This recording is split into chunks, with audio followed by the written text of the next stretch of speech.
شروع کرتا ہوں اللہ کے نام سے جو بڑا مہربان اور نہایت رحم کرنے والا ہے۔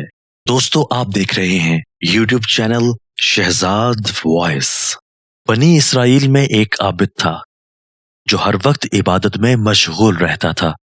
ایک مرتبہ ایک جماعت اس کے پاس آئی اور کہا کہ یہاں ایک قوم ہے جو ایک درخت کو پوجتی ہے۔ یہ سن کر اس کو غصہ آیا اور کلہاڑا کندھے پر رکھ کر اس کو کاٹنے کے لیے چل دیا۔ راستے میں اسے شیطان ایک پیر مرد کی صورت میں ملا۔ عابد سے پوچھا، کہاں جا رہے ہو؟ اس نے کہا، فلاں درخت کو کاٹنے جا رہا ہوں۔ شیطان نے کہا، تمہیں اس درخت سے کیا غرض؟ تم اپنی عبادت میں مشغول رہو۔ تم نے اپنی عبادت کو ایک مہمل اور بیکار کام کے لیے چھوڑ دیا۔ عابد نے کہا، لوگوں کو شرک سے بچانا یہ بڑی عبادت ہے۔ شیطان نے کہا، میں تمہیں نہیں کاٹنے دوں گا۔ پھر دونوں کا مقابلہ ہوا۔ وہ عابد اس کے سینے پر چڑھ گیا۔ شیطان نے اپنے کو عاجز دیکھ کر خوشامد کی اور کہا کہ اچھا، ایک بات سن لے۔ عابد نے اس کو چھوڑ دیا۔ شیطان نے کہا، خدا نے تجھ پر اس درخت کو کاٹنا فرض تو نہیں کیا؟ تیرا اس سے کوئی نقصان نہیں، تو اس کی پرستش و پوجا نہیں کرتا۔ خدا کے بہت سے نبی ہیں، اگر وہ چاہتا تو کسی نبی کے ذریعے اس کو کٹوا دیتا۔ عابد نے کہا، میں ضرور کاٹوں گا۔ پھر دونوں میں مقابلہ ہوا۔ وہ عابد پھر اس کے سینے پر چڑھ گیا۔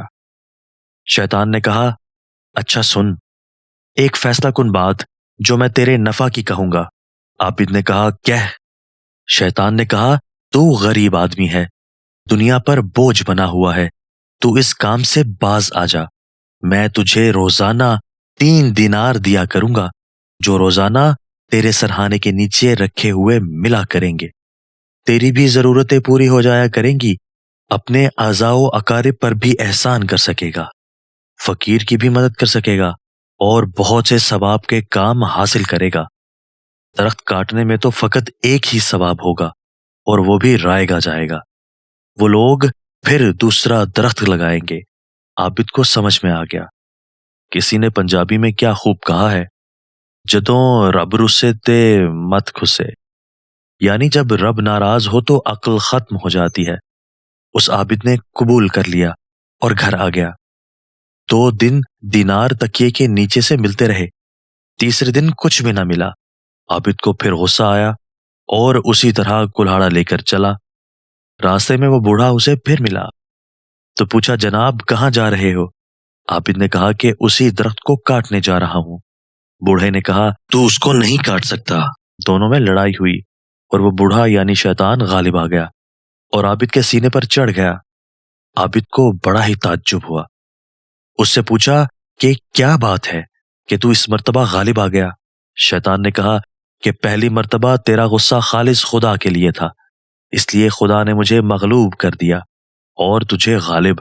اس مرتبہ تیرے دل میں دیناروں کا دخل تھا، خدا کی رضا اور اخلاص نہ تھا، اس لیے تو مغلوب ہوا اور میں غالب۔